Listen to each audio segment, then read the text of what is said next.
coming up in the next half hour. No, baby should have to go through something like that. A baby with brain cancer surrounded by love. I see you. Thank you for my morning smile. The proton beam therapy helping baby Camaya heal. Just a year or two ago, we would have had to travel someplace and spend 6 weeks out of town. Want me to give you an arm here? And the care team treating patients like family. All right, how are you doing? Okay. Being able to bring joy in a tough situation is what drives me to come every day. Having that warmth, having that compassion really helps with healing as well. Her little life is counting on them to do everything that she needs, and people show up and care and love for her beyond any expectation I could ever have. They'll be people that we remember forever.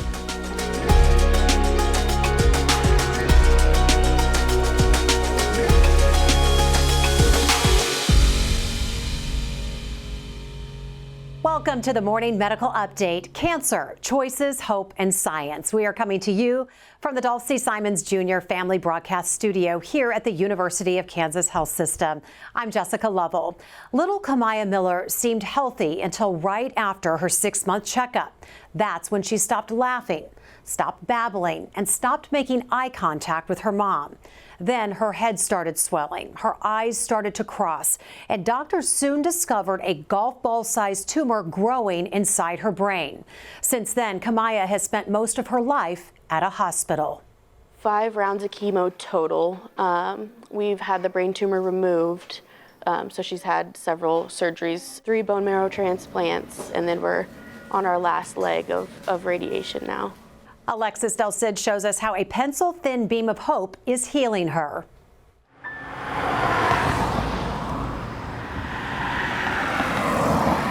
Before sunrise, Carney Mead pulls into the empty parking lot outside the University of Kansas Cancer Center. Her 13-month-old baby girl, Camaya, sound asleep. From the quiet darkness into the bright lights of a health system. Did you have a good night? Yeah, that never sleeps. Yeah. Camaya's eyes are now wide open. Her doting care team preps her tiny body for the first of dozens of rounds of proton beam radiation therapy. Hey, sweet girl. The mission? Eliminate any remaining cancer cells in Camaya's brain. I see you. Thank you for my morning smile. And if they weren't in scrubs, you might think this was a team of nannies. You gonna let out the giggles? Yeah? I would have loved to never experience it, but seeing so many people love and care for my daughter, it makes you feel good as a parent. This small custom-decorated mask, once she's sedated, will cover Camaya's face and be secured to the table to keep her tiny body still to receive the proton therapy. You just take it step by step and really lean on the people that are showing up for you. Back home, Carney's emotions are raw. No, baby should have to go through something like that.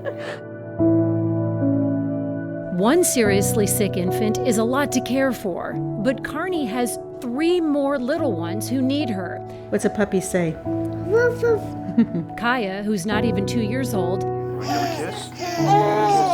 and Capri and Christina, Camaya's identical triplet sisters. You can get so wrapped up in the pity, and boy, we had a lot. I had a lot.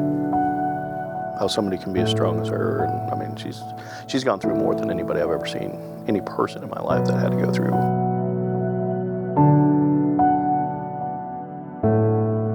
A young mother holding it together with remarkable grace. I hope she's just proud of herself and me and knows that her sisters were with her the whole way through it, and so were I and my parents. Just how loved she is. Once Camaya is sedated, the proton therapy lasts only 15 minutes.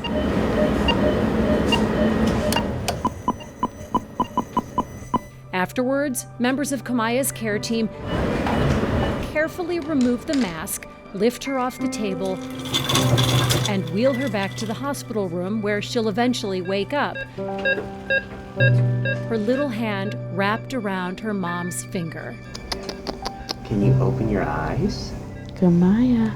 They'll be back home in time for lunch, and then they'll do it all over again every morning for the next 5.5 weeks.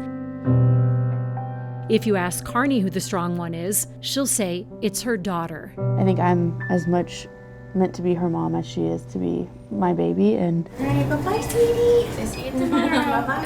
Thank you. we're gonna get through this, and this is gonna be a thing of the past when she's all done with it. She's like a little superhero to us, I think.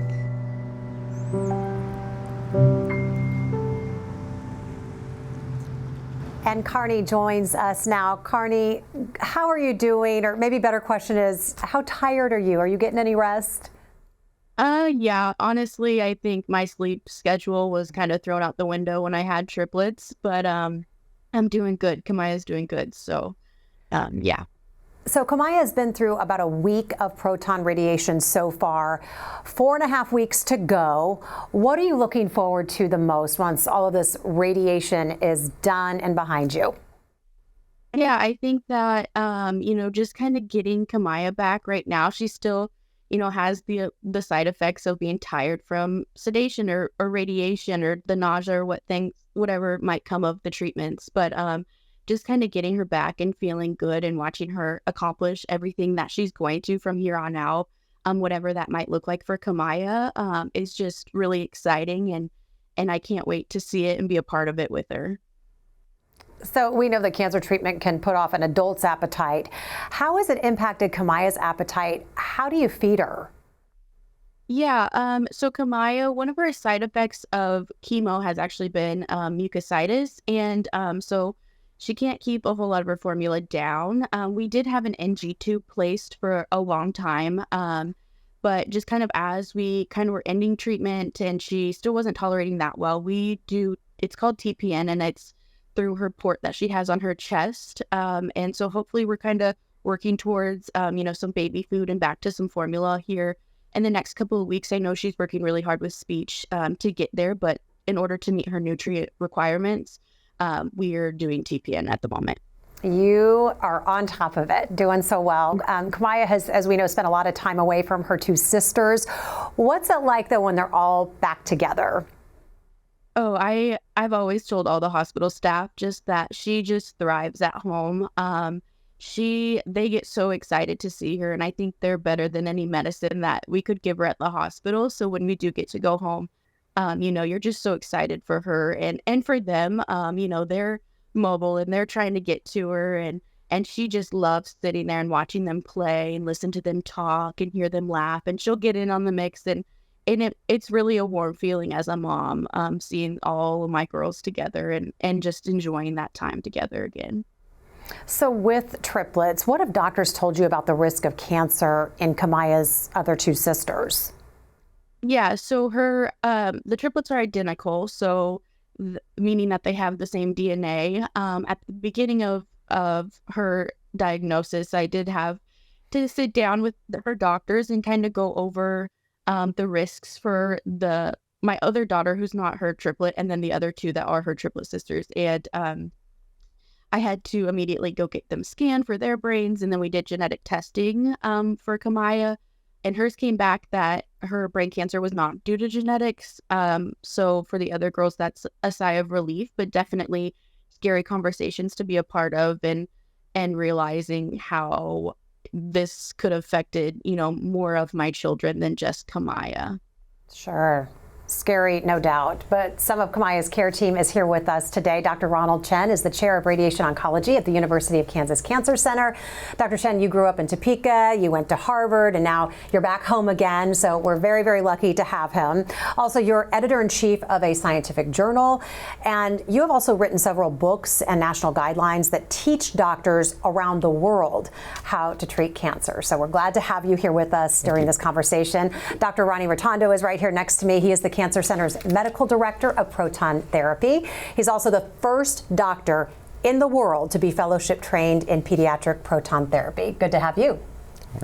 Okay, Sarah Grigery is our nurse navigator. How are you today? I'm good, thank you. So Sarah does a lot of personal hand-holding, if you will. She answers all the medical questions for patients and their families, and we're also going to show you how she goes way above and beyond for patients like Camaya here in just a few moments. But first, I want to start with Dr. Chen.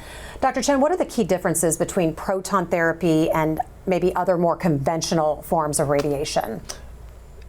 Proton therapy is a form of radiation, but the physics of it is a little bit different than other types of radiation. I think what's really important about proton therapy is that the beam that comes out of the machine is able to stop at a particular depth. And so when we're using it to treat a cancer patient, the beam can actually stop at the tumor and not go beyond it. And you'll see in this graph here, this orange part sort of represents proton therapy. You can enter into a patient and then at a precise depth be able to basically stop, so then there's no more unnecessary radiation beyond the tumor. And contrast that with regular radiation, that in this gray part here, that actually continues to deliver dose beyond the tumor and may impact organs unnecessarily and cause side effects. So Dr. Chen, does a baby as young as Camaya have other options for radiation, or is simply proton therapy best? Well, it was really incredible to hear this heartwarming story. But for this particular case, proton therapy absolutely is the best.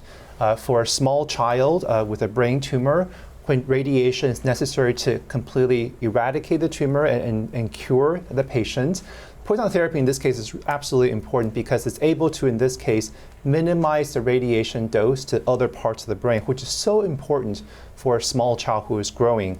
If we treat other parts of the brain unnecessarily with radiation, the patient might grow up with growth defects or long-term side effects to the brain, or if it's in other parts of the body, may impact growth and delays as well. And so proton therapy in this case is absolutely the best treatment for this patient. Really sparing those other areas that you're not trying to hit with that. So our Proton Center, as we know, is virtually around the corner. It's convenient, but it's also close to Camaya's medical teams. How important is that for this little girl? It's really important to emphasize that most cancers these days are treated with multiple different treatments together. And so this term multidisciplinary care is really important. So many patients might need surgery and chemo and radiation, and the team works together to come up with the best plan to treat each patient, to have the best outcome. And so it's absolutely important that radiation is close to the surgeon, is close to the medical oncologist, so we can all work closely together for the patient. So Dr. Rotondo, Camaya's cancer is rare. Her treatment, as we know, has been aggressive. What role does proton therapy play? Right, so her tumor is quite rare. It's a rare aggressive brain tumor that typically arises in kids median age around 2 years old, and so she's on the lower age spectrum. And about 50 to 60% of them occur in the back of the brain where she had the tumor. And so she's had aggressive treatment with surgery, chemotherapy, transplant, but there are always some lingering tumor cells which may remain and increase the chance of the tumor coming back. So radiation plays an important role in trying to eradicate those remaining tumor cells and prevent the tumor, have the best chance of this tumor not coming back. Proton therapy plays a critical role in this case because, again, she's incredibly young and particularly sensitive to the effects of radiation. And so with proton therapy, we can really maximize the chance of controlling the tumor, minimize the chances of acute and late toxicity, and try to achieve the best quality of life for her long term. Sure. So during proton therapy, as we saw in the story, it's very important to keep the patient still. How do you keep an infant still, even a sleeping infant, from moving around on the table? Right. So in cases with patients this young, we use daily anesthesia or put the kids to sleep every day, but we also use customized immobilization devices. So in this case, a thermoplastic head mask and a customized head and neck rest. So these ensure that the setup and reproducibility is very accurate so that we can deliver the treatment with sub-millimeter precision. And we want to bring Sarah in because she kind of does it all. And you have an artistic side along with you as well. You designed and hand-painted Camaya's mask. Tell us a little bit about this particular design. Yeah, when I talked to Carney about something special we can do to Camaya, she told me that all of her girls have a special shade of purple, And we wanted to put their initials on that mask to make sure on those days that her sisters can't be there with her, to cheer her up and hold her hand that they really are still there. Their initials are there, their colors, and just a reminder of how loved Camaya is. And you do these masks for every pediatric patient that gets proton therapy, and I have to say, she does this completely in her spare time. Why is it so important for you to do this? I think, in my 20 years of oncology nursing, I realized I can't change the diagnosis, I can't change the hard days always, but I can personalize care for these kids. I can find something bright in this journey for them to look forward to, and sometimes it motivates those kids too to get on the table and do their treatments, and motivates them to come daily and go through this treatment. Well, when this is all behind them, these masks often represent how far they've come. Yeah. So they're very beautiful, and thank you for doing that for those patients. Carney, you have seen a lot of doctors and nurses and other care team members connect with Camaya. What really stands out when you see them interact? I just think, so many of them, it's their job, but so many people go above and beyond to provide care for my daughter. And just knowing that she'll, be with them for a long time. I know a lot of people have been, inspired by Camaya, but just seeing like all the love and just care that they have makes you feel really good, knowing that she's in good hands, and people like Sarah, that it was important to me that my other girls were with her every single day. And so just something as simple as painting a mask really, really does make a difference in such a hard time as a parent or a patient, and things like that. Well, Camaya is part of a clinical trial, meaning that doctors will be keeping tabs on her for years. And here's what Camaya's grandmother said about that. She's going to be part of decisions of families that are facing this same type of cancer that we'll never know about. She'll be referenced to. She'll be part of information that they need to make decisions. And it's just, that's really truly where I see this at, is like she was made for that purpose. And it's very humbling. Dr. Chen, as a doctor and a scientist, how important is access to these clinical trials? I think access to clinical trials is very important for every cancer patient, and there's a couple of major reasons for that. In cancer, in any type of cancer, we're not doing as well as we'd like, and there's always room for improvement. We want to get the cure rate as high as possible, as close to 100% as possible, and we want to keep improving treatment to minimize the side effects for patients. And clinical trials is really the only way for us to continue to make that progress. And so for the sake of a cancer patient, participating in clinical trial can actually help them by having access to the latest treatment available that might improve their own outcomes. And for the example of proton therapy is not going to stay still. It's going to continue to get better, more accurate, more precise. And being in clinical trials is a way to help us push that forward. Well, one thing that Camaya has in common with all proton therapy patients is the team of renowned scientists and specialists who control that beam of hope. Proton therapy is powerful in the right hands.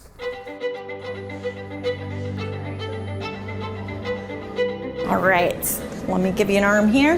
Coming for proton therapy 5 days a week for a month or more means a lot of face time with Aaron, Sarah, Callie, and Dennis. They are the proton therapists handling each treatment. I mean, it doesn't have to be a horrible, unpleasant experience. Let's try to make it as pleasant as we can. All four say connecting with patients is the best part of the job. Me or my family, if they were in this position, I would want them to be treated with compassion, along with the science. Behind the scenes and before treatment can start, this is the target, and this is the spinal cord. Medical dosimetrists like Joseph Vaughn create the best possible radiation plan for each patient's tumor. As the spinal cord goes through, we're kind of able to push the dose off. Complex treatment plans can take days to create. Finding the best route for radiation means the most healing with the least harm. How you arrange your beams can determine how you're able to spare healthy tissues. The team is backed up by medical physicists like Dr. Yu-Ting Lin. They are board-certified specialists who are experts in the proton machine and the technology itself. I love my job. I also love physics. Long story short, they make sure subatomic particles are doing exactly what doctors ordered. Long story short. Long story short. It's a tight family in here, so. It's a very tight family in here. Together, this team collaborates on every single patient's case to deliver a powerful beam of medicine in the most accurate, effective, and compassionate way. Okay, we'll see you tomorrow, right? Yes. All right. All right. We'll see you then.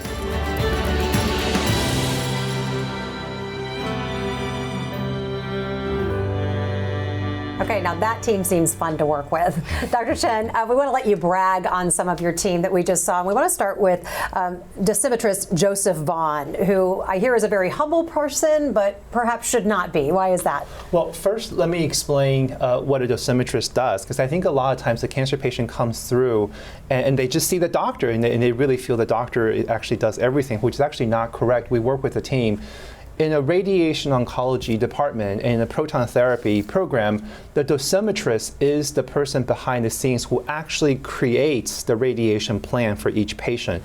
And we look at where the tumor is, what the surrounding tissue relates to the tumor, and the dosimetry actually helps us figure out the right angle and the right beams and the right energy to come up with a plan for each patient. Now, let me just brag on Joseph real quick. For each patient, there's probably an infinite number of angles that the proton beam can come after the tumor, and each angle that you shoot through may impact different organs. Joseph has won 2 world competitions in dosimetry, which means that there's these world challenges where you have a cancer patient and you want to design the best plan possible to not only target the tumor but spare the surrounding organs as much as possible. And we have people enter their best plan from all over the world, cancer centers from all over the world, and Joseph has won 2 world competitions with the best plan. That's the kind of person we have on our team here at KU. So he's kind of a big deal. Yes. Yes. All right. Well, in the video, we also mentioned our medical physicist, Dr. Yu-Ting Lin, board certified. What does that mean for patients? Well, another part of our team are these medical physicists. Medical physicists, what they do is they're really experts at the radiation, in terms of the radiation machine. And Dr. Lin is a board certified medical physicist, and we recruited her, and she really is an expert at the proton machine. And as I said before, proton is not going to stay still. It's going to continue to get better. And Dr. Lin and her team of medical physicists really is trying to make sure, one, right now for our patients, the machine is as accurate as possible, but also they're doing research to make sure proton can be even more accurate as we go forward. And let's talk about our team of therapists. We have Dennis, Callie, Sarah, Aaron. Truth be told, Doc, who sees the patient more, you or them? Well, the therapists actually are the staff members who treat the patient every day on the proton machine. So they see the patient, they greet them, they put them on the machine, and they are actually the ones that make sure the beam is as accurate as possible for treatment every day. And when a patient comes in, 5 days a week for treatment, and maybe it's for 4 to 5 weeks of treatment, they really see the therapist every day, and they probably see them more than the actual physicians. Well, we love the whole team. Y'all are special in your own way, but our team especially wanted to give a shout out to Davida, who is one of our valets. I'll be back. What's your little blushing? Thank you. Okay, she does not kiss every patient, but it is okay in this case because she's a newlywed. Davida is the first person many of our patients see, and it was love at first sight for her and Gary. He was a patient that she met parking his car. They fell in love, and here they are today. A special congratulations to Gary and Davida. So I know there's a lot of very special people, but that's kind of a tough story to top. Pretty cool, huh?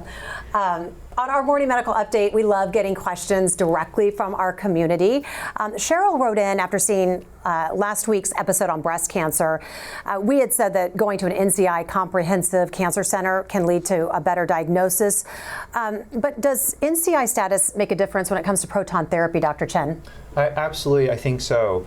An NCI designation, NCI stands for National Cancer Institute. An NCI designation for a cancer center is a stamp of approval from the National Cancer Institute that says that we have the right expertise in cancer.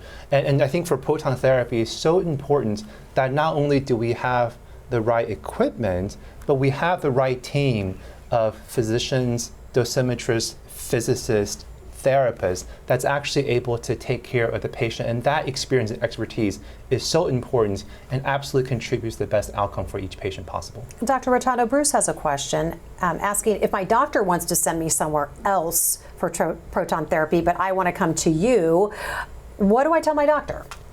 Right, so patients can certainly indicate their preference to their doctor, but it's important to note that you don't need a referral necessarily to come and see us or get an opinion. So whether it's an initial consultation or a second opinion, patients can contact the Cancer Center directly, and we have a wonderful Proton Navigator in Sarah who will walk them through the process and get them to see the teams that they need. I want to wrap up today's conversation with our takeaways. Let's start with the ultimate mama bear, Carney. Carney, first, just thank you so much for sharing Camaya's story with all of us. But what do you want this big key message to be today? I just think that so many people have shown up for me and my girls. I always say that we've been blessed in a really unfortunate situation. Camaya's had really good outcomes with chemo and surgeries and things like that, and we've met amazing people along the way, but so many people show up to my house to help take care of the other girls or whatever it might be. And so just having all those people, and I know that Camaya's in a great place right now because of all the prayer chain she's been on, all the prayer lists, all the people that have there's been bike rides in her name. She's had a hole in a golf tournament supporting kids with cancer, things like that there'll never be enough thank yous for all of those people helping Camaya get to be where she's at now. Sarah, what do you want the one thing people to take away from today's episode? I think it's important to, turn around and thank Carney and these caregivers and family members that they don't get days off. They're, she's here at 6:30 every morning, and if they weren't so great taking care of these patients as well, then this all wouldn't work. So thank you, Carney. Dr. Rotondo, what's the takeaway?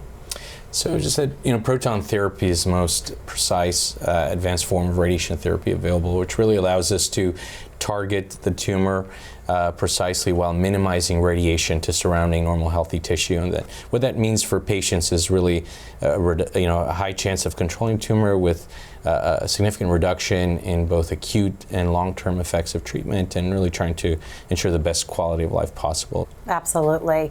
Dr. Chen, wrap us up. What's the big takeaway?